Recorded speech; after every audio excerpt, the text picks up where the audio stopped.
Jonathan Pogash is the cocktail guru, a mixologist and hospitality expert. See? You know big words. Dude, I'm the cocktail guru. Cheers.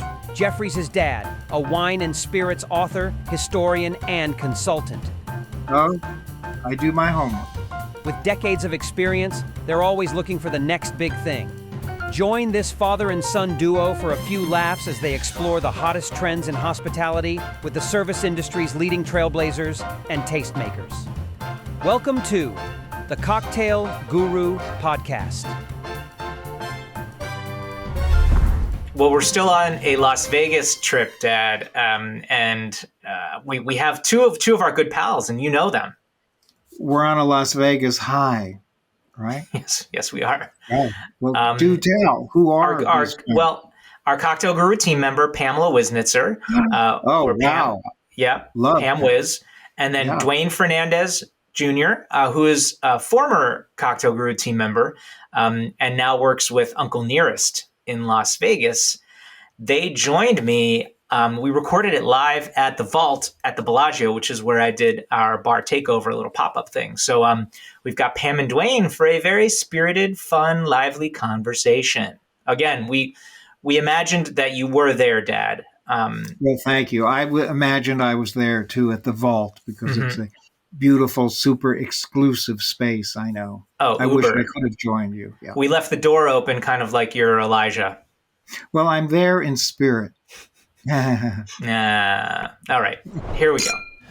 Another very special episode with some guests here. Dad is not here. I'm sorry, Dad. We tried to get you to come to Las Vegas, Nevada, which is where we are.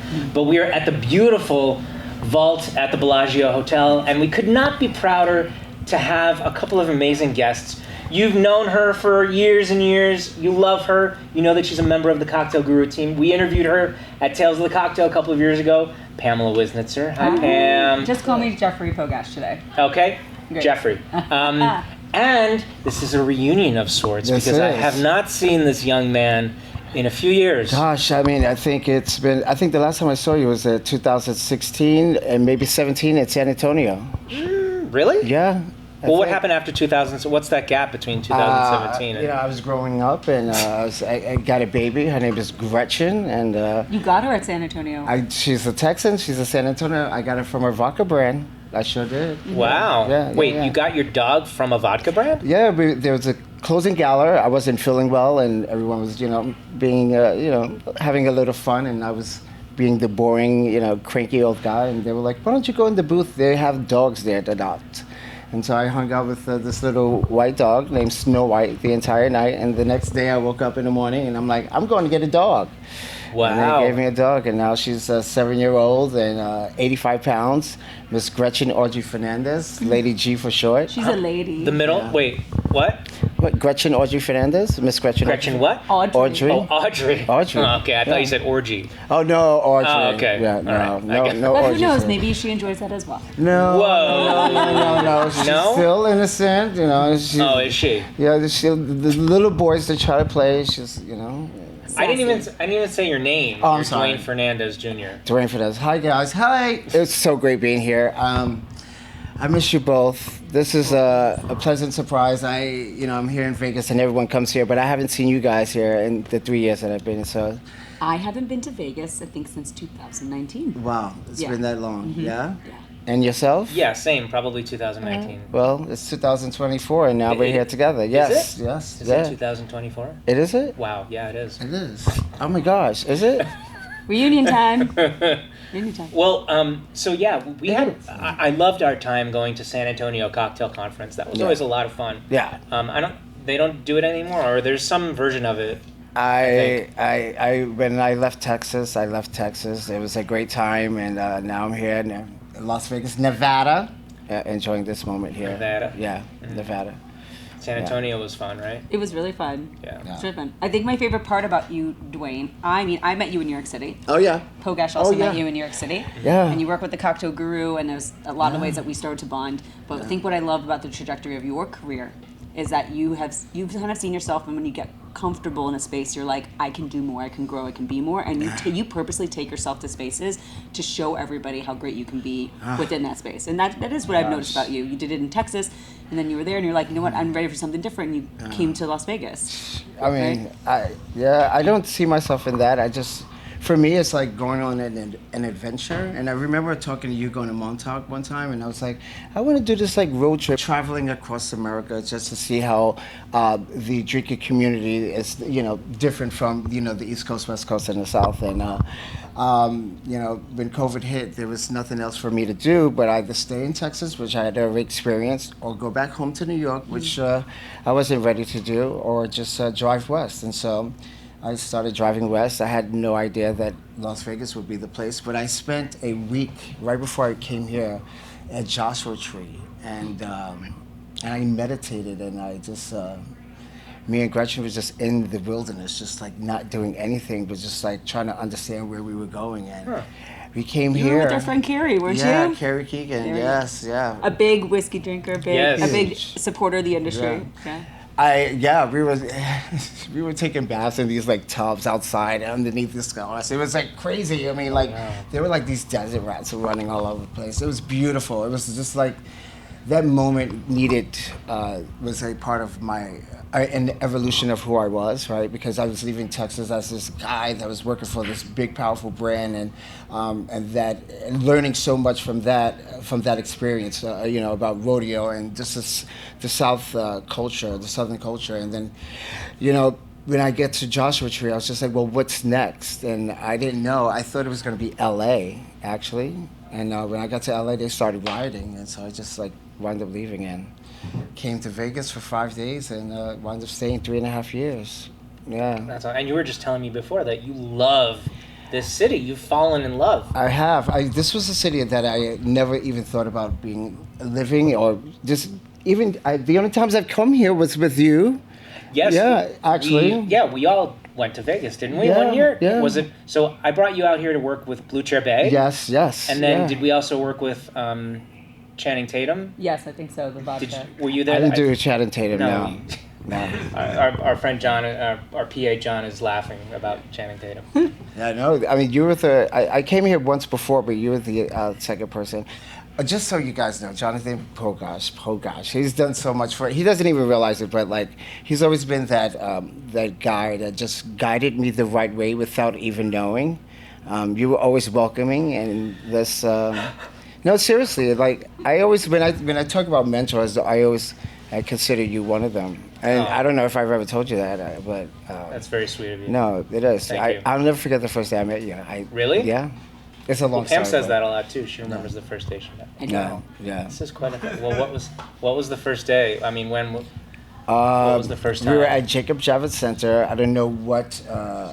The bar show. Was it really? Yeah. I know that I had just joined the USBG and I was volunteering for everything. Yes. And I did this program, and you and Hal was like, "Are you that guy from this program that I did the night before?" And I was just like, "Yeah, that's me." And you're like, "Oh, well, welcome." And then for the USBG NY, we did this of Philadelphia, Boston, New York takeover.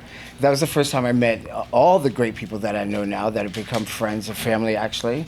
And Pam came around, a year later, maybe 2 years later? Possibly. She came into our lives, and Pam just came out of nowhere. It was just like, People call me Poppin' Pam. It was a Poppin' blessing. Pam. Yeah, they say I pop into places.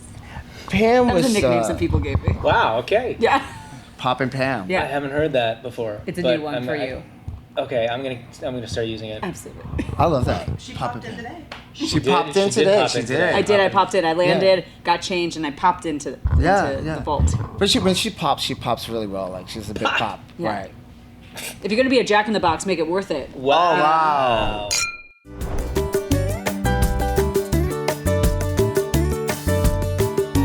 Hey everyone, Jonathan here. If you're into swag as much as we are, then look no further than our Cocktail Guru shop.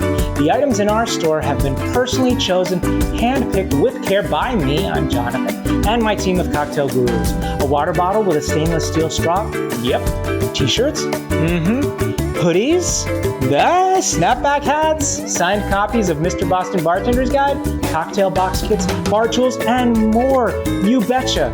We've even managed to create a onesie for that mocktail lover in your family. So head on over to shop.thecocktailguru.com and use code GURU23 for 10% off your first order. Great deal. That's shop.thecocktailguru.com, 10% off with code GURU23. Cheers.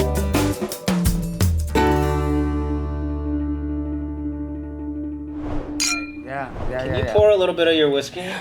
Okay, so. Yeah, so wait. Okay, Okay. you get to Nevada. Yeah. First, I think people may not also know your trajectory of being a bartender. First off, you were an incredible bartender and like beverage director, like created iconic programs in New York when people weren't there. Like you were at Acme and like so many insanely iconic bars, especially in like the mid 2000s, early 2010s. Gosh. And then you helped to launch Purity, which was a really high-end vodka. Yeah. You were at Purity. Yeah, the taste of vodka, which was a great. I remember, I was just telling Pogash this. I had been studying American whiskey for some time prior to Purity, and they reached out to me, and I said, I was here in Las Vegas with you, Pogash. Oh. We were upstairs in the hotel room, and I was laying across the bed, and you're like, what's going on? What are you doing? I'm like, I'm thinking about working for Purity Vodka, and you're like, no, don't do that. And the next day, I actually went home. Why would I say don't do that? I think because... Did you have another opportunity at the same time? I think I remember why. Is it for off camera? No. Oh, why? Go for it. I think because at the time vodka was still like popular, but not as popular. And and we like you were like, should I do a vodka brand? Is it oversaturated market? And you said, do I connect to vodka? It was this big conversation of can I be influential and can I be impactful in the role of a vodka ambassador? And that was what we were all talking about with you. Yeah. And then you said, you don't see a lot of people like me in a vodka role, and I want to challenge that. Right. I think that was the most brilliant part of your decision. And this was also before vodka pays the bills. Oh. Right? You know? Before that whole thing. Yeah. Because I remember, saying I didn't want to be involved because I wanted to be part of like the thing that was happening now, but not realizing that vodka was making a comeback. And I hate to say this, but I was part of that catalyst. It was like Purity and all. You had Absolutely Licks that was coming up. Of course, you had Reka and all these beautiful. And Elite. Tito's was Elite was there. Elite, but and you had Tito's coming up the ranks, and so it was just for 2 years. We were rocking Purity vodka from Sweden, from Malmö, Sweden. Purity. Yeah, we went to Sweden a couple of times. Did. Yeah, Must be nice. I made cocktails in a hot air That's what I was balloon about to over say. Sweden for 30 of the most influential bartenders. It was dope across the world, actually. Whoa. Yeah, it was. That was one of the highlights of my career. Yeah. And and the hot air balloon went an hour longer than it should have because the winds were so bad. So we're all kind of, and it's about like 8 a.m. in the morning. We're drinking cocktails. Just as beautiful. context. Yeah, beautiful. Oh, what a life. I never thought about being in this world. Like, I was waiting tables. I wanted to be a hotel concierge. I went to school for hotel restaurant management. I bumped into, bartending, and it was at a time where, like, classic cocktails were making a thing. And I just drove on was riding that wave, and then USBG. Well, I mean, once again, thanks to Pogash, having me join the USBG, which got me here today. This is the reason why I'm here in Las Vegas with you guys, working for one of the most new iconic brands ever in the market. It's one of the fastest growing brands. We are the fastest growing independent American whiskey. We are female owned and led, African American female owned and led. And we have some exceptional whiskey that... And blended, and everything is going on with women there. I mean, I can talk hours about Uncle Neil's whiskey, but what I really want to do is share the single barrel with you guys that we just won double gold with here at the Proof Awards in Las Vegas. This is really special because not a lot of people get to taste this. No, and this is barrel 61, and barrel 61 was the barrel that really got all of the accolades. Now, this is at 121 proof. Hey, yo. Oh my gosh, but it's the best single barrel, and I'm not just saying this because I work for the brand, but this is by far one of the best single barrel expressions I've ever had in my entire life. Okay. And for this, I see this as where our future is going to be with our 1856, the 100 proof, and our 1884, which is the small batch. what she's doing, Victoria E. Butler, is something real. Her palette is something extremely special, and she's won a lot of awards in her position for being like one of the best master blenders that we have right now. She's the first African American woman master blender winner. She's the first person to ever win back-to-back master blender awards. Wow. She's won 4 in a row. There Victoria E. Butler. It's I'm insane. Give some to our executive producer. Please, Carrie. this is a shareable. I mean, one would like to Let's be give some selfish, to but Craig, who's no. I also, Duane, I Craig? remember Craig, when you come on. told me that Craig you were is going to the- start working for Uncle Nearest. And to me, it was so iconic on lots of levels, but mostly because you've always been a whiskey person. I've always been a whiskey person. So here's a funny story, right? Yeah. I got furloughed from the previous brand due to COVID, and I was like, what do I want to do next? I wanted to go into events, and then I was talking to my sister, and I was like, there's this brand out there, it's black owned, it's getting all these awards. We're going to share, by the way. And I was like, I would love to have a conversation with them. And I put on Facebook that I was no longer with the brand. The next day, Kitty, Yes. she's like, I saw that you're no longer with this brand. Uncle Nearest Whiskey is hiring in Texas. And I thought, holy cow, like, I was just talking about this brand to my sister yesterday. Of course I want to have the conversation with them. Fast forward, I didn't think that I would do it justice in Texas. And I was also trying to get them to relocate me because I wanted to leave. But not that Texas was bad. It's just I wanted to try something new. But they said if you ever make your way to New Mexico, Colorado, or Nevada, give us a call. And we'll see if there's opportunity available. So, Because this is what we call like some high roller whiskey. this is yes. this is the vault, if not the vault. Like this is what exceptional is. This is more than whiskey. This is extraordinary. This is what Las Vegas is about. Like this right here. Yeah. And this Glencairn glass. Cheers. Right here. Cheers. This experience. Cheers. Thank you. All right, we're gonna have a little taste. Oh, That's great. It's also really chewy. Super chewy. my lips are very, very chapped. And truly, like if you're going to have a whiskey of this caliber, you taste it, but then you open up with a little bit of water, right? Of course. Unless you're just like down for the cause and you just start drinking it as is. But right now, the whiskey enthusiasts, all they're looking for is that overproof whiskey. And I think that person, that woman, that man, they want to enjoy these flavors just naturally, right? Of course, when you add a little water, it opens it up. But this in itself doesn't even drink like a 121 proof, right? No. This is one of the finest single barrel, and I keep saying this. I'm so proud to represent this brand and just be able to share the spirit with all the people that I love and the people that I'm going to meet soon, right? But this is what this is all about: being in these celebratory moments, having these opportunities to just create memories that last forever. Yes. Amen. Cheers to Amen. Memories. Yes. Cheers to you, Dwayne. Cheers to you, us. Pam. You Cheers too. to us. Memories in the making. Yes. You're going to join me behind the bar. We're going to make Yes. a quick cocktail in the Yes. next segment. Yay! Tipple time? You ready? Yes. You still got it? I don't know. It's old I don't bones.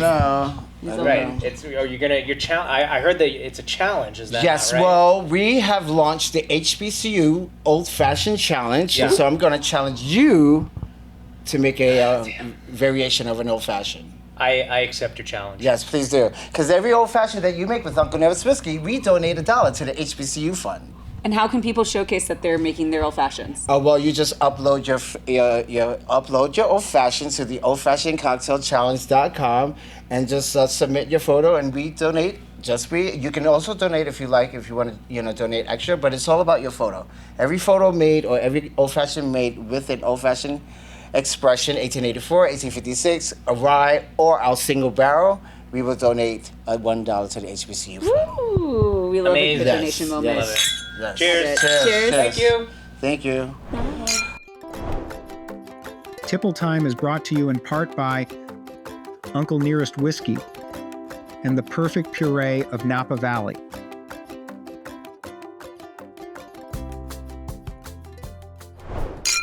All right, we are here another segment of Tipple Time, and this one is a very extra special Tipple Time because Dwayne and I just chatted earlier in the earlier interview, and we're now going to make a cocktail. Yes, so we were talking about the HBCU Old Fashioned Challenge. Yeah. And so I want to challenge you, Mr. Pogash. No. Don't do this to me. Please, I have to. Let's see what he's really like, right?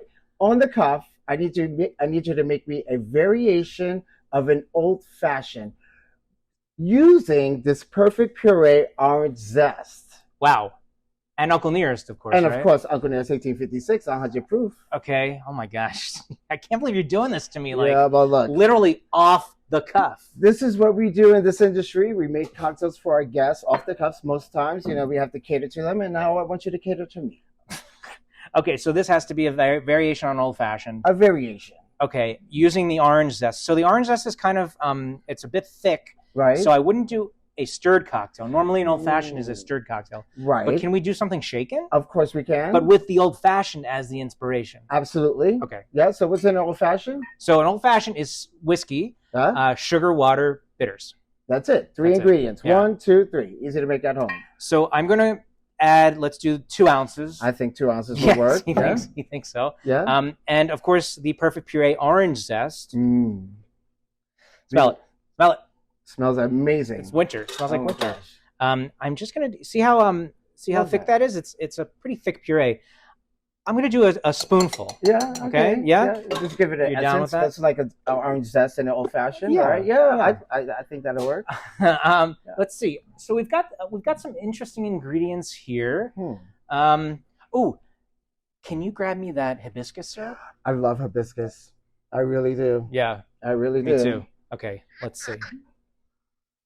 Yeah, I think that could work. It's got that like kind of sweet, tart, savory, Right. Yeah. Right? And that color is beautiful. beautiful color. And with that orange, it's really going to blend well. And it's just about it's half going to an be ounce interesting, right? with You the have orange. Yeah. Yeah. Let's see, okay. it'd be like kind of maybe like a dragon fruit kind of a color, right? I'm excited. Are you excited? Yeah. Okay. Can you tell? I'm going to add some bitters. We're going to do a couple dashes of a couple different bitters. Okay. How about that? This looks like aromatic. Okay. I'm not entirely sure, Oh. but we're going to go with aromatic. All right. We're going to do 3 dashes. All right. And then that looks like Peychaud's bitters. That looks like orange bitters. We're going to do orange bitters, 2 dashes. Okay? Perfect. Yeah. Yeah. And I think I'm going to shake. I think you should shake. Okay. Yeah. Here we go. This is going to be really interesting. Do you want to shake, or you're Oh my gosh, I haven't shaken in years. Of course I'll shake. You're out of- My shaker face.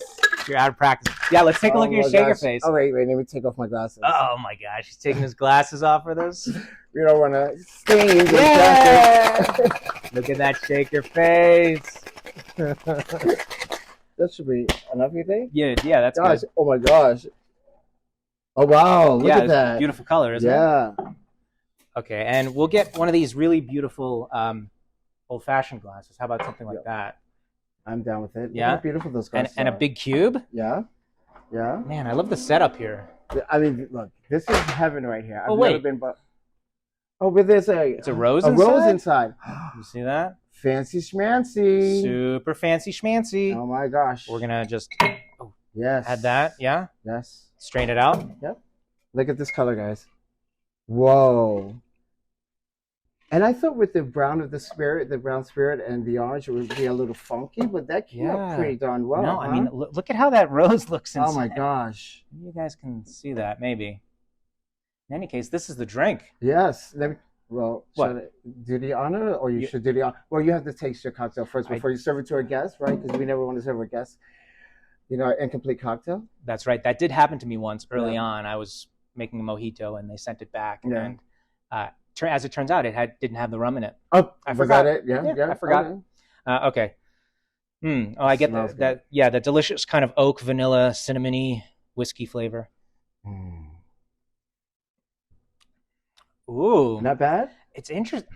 It's really interesting because it has that kind of umami, savory, old-fashioned thing going on, Wow.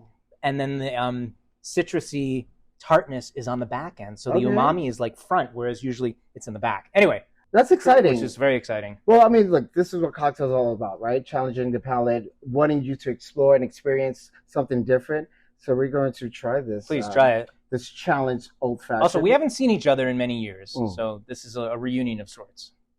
This is fantastic. Isn't it good?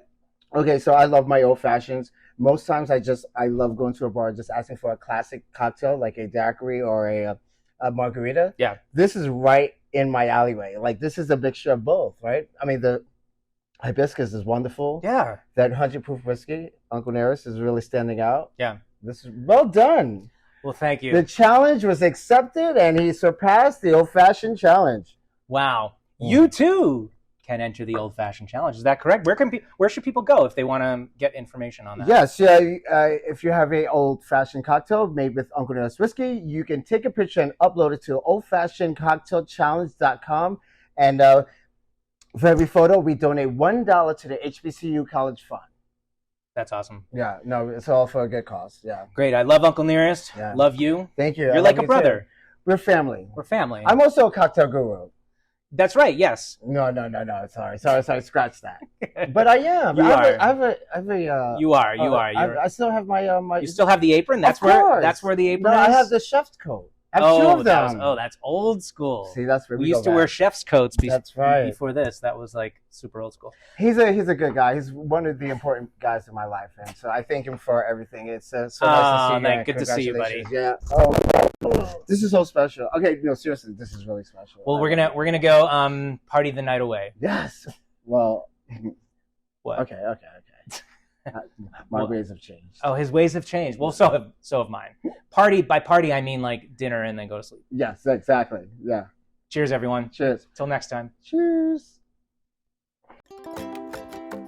Tipple Time is brought to you in part by Uncle Nearest Whiskey and the perfect puree of Napa Valley.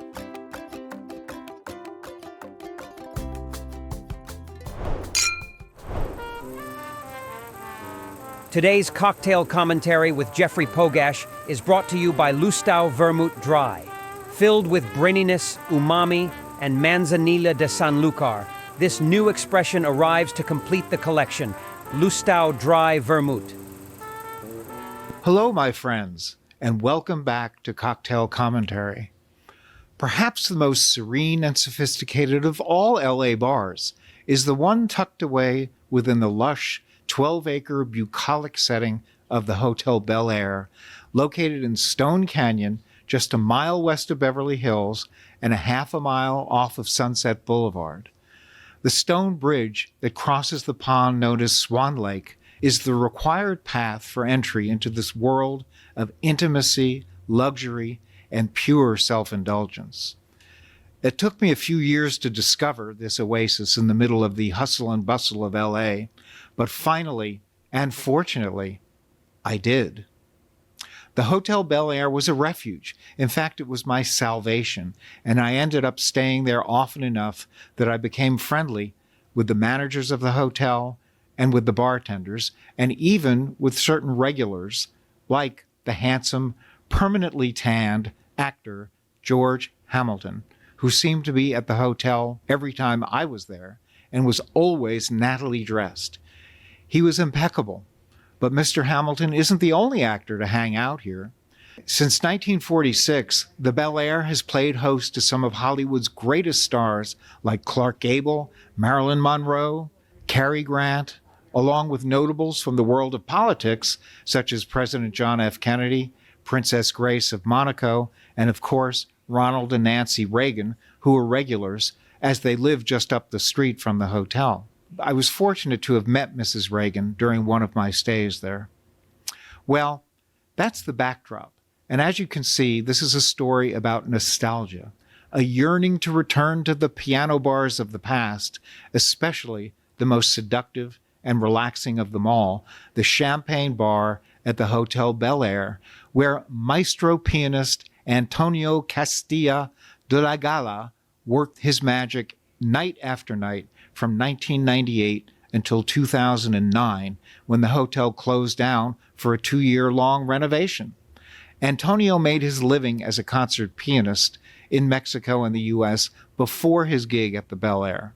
But after an exhausting day working in L.A., organizing wine tastings and lunches for journalists, the Champagne Bar and Lounge was an oasis where I could relax with a drink in hand and listen to the soothing sounds of Cole Porter, Jerome Kern, George Gershwin, among many other composers. As time goes by, Someone to Watch Over Me, and Bésame Mucho, composed by Mexican singer Consuelo Velázquez, with American Sonny Schuyler as a co-writer, were great favorites of mine. Loved those pieces. Antonio could play any tune from almost any Broadway show from the 1920s and beyond. Don't Cry for Me, Argentina from Evita and Sunrise Sunset from Fiddler on the Roof were real crowd pleasers. His repertoire numbered 2,000 pieces of music, including the great classics from Beethoven, Chopin, and Bach. With a Manhattan in hand, I was transported to another world. The wood-burning fireplace was lit on many a cold night, even during the summer, adding greater warmth and coziness to an already warm, friendly, and gracious atmosphere. This was not what I imagined LA to be like before discovering the Bel Air, but it quickly became the norm for me. This was the LA of yesteryear, the LA of Garbo, of Chaplin, of Olivier. I was hobnobbing with Hollywood disembodied spirits. Just a short walk from the bar is the small lake that houses the majestic swans whose portraits served as the leitmotif of the hotel. Swans were emblazoned on everything related to the hotel and were actually sculpted onto the soap placed on the sink and shower of every room. But the rest of the story is not about music and swans. It's about the bar, naturally. Having stayed in the hotel many times, I became somewhat friendly with Gus, the lead bartender, who spent many years as a devoted employee. During my leisure time, I would sit at the bar just steps away from the piano and chat with Gus. His name was Gus Tassopoulos. I would discuss things with Gus like life at the Bel Air, and various celebrities that he encountered. It was during one of my chats with Gus that I learned that our friend and mentor, everybody's mentor in this business, the master mixologist Dale DeGroff, got his start bartending at the Bel Air. I must admit that in 1977, when I began frequenting the hotel, I was not a cocktail sort of guy, and Dale DeGroff had not yet made his mark in the world of cocktails and spirits, since he was pounding the pavement, going from one audition to another, pursuing his chosen field of acting. So how does Dale DeGroff, the actor, morph into the most influential bartender mixologist since Professor Jeremiah Thomas, better known as Jerry Thomas, author of the book from 1862, Bartender's Guide, or The Bon Vivant's Companion? It's also known as How to Mix Drinks and The Bon Vivant's Companion. Behind the bar, Dale demanded fresh ingredients, no sweet and sour mix for him. Only freshly squeezed lemon or lime juice would be allowed in the drinks. Measuring ingredients properly and the technique of both stirring and shaking cocktails were crucial. It's not simply about making cocktails. It's about crafting or fashioning a cocktail. The craft of the cocktail is about technique, for sure, but it's also about the artistry behind it.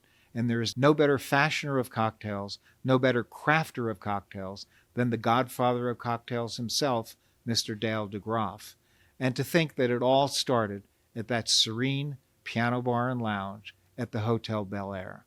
I'm convinced that the ambiance of the place, the bar, the hotel in general, helped to convince Dale that pursuing the bartender's life and crafting cocktails was his destiny. And now you know the rest of the story.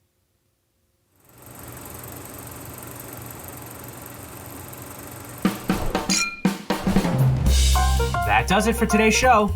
If you enjoy what we do, please rate, review, and subscribe to the podcast. To watch or listen to today's episode or to see the show notes, visit thecocktailgurupodcast.com. You can also follow us on Facebook, YouTube, X, Instagram, or TikTok. The Cocktail Guru podcast is produced by First Reel Entertainment and can be seen on eatsdrinkstv.com, Spotify, and Zencaster, or heard on Apple, Google, Amazon, or wherever you listen to your favorite shows. Travel arrangements provided in part by Zell Travel.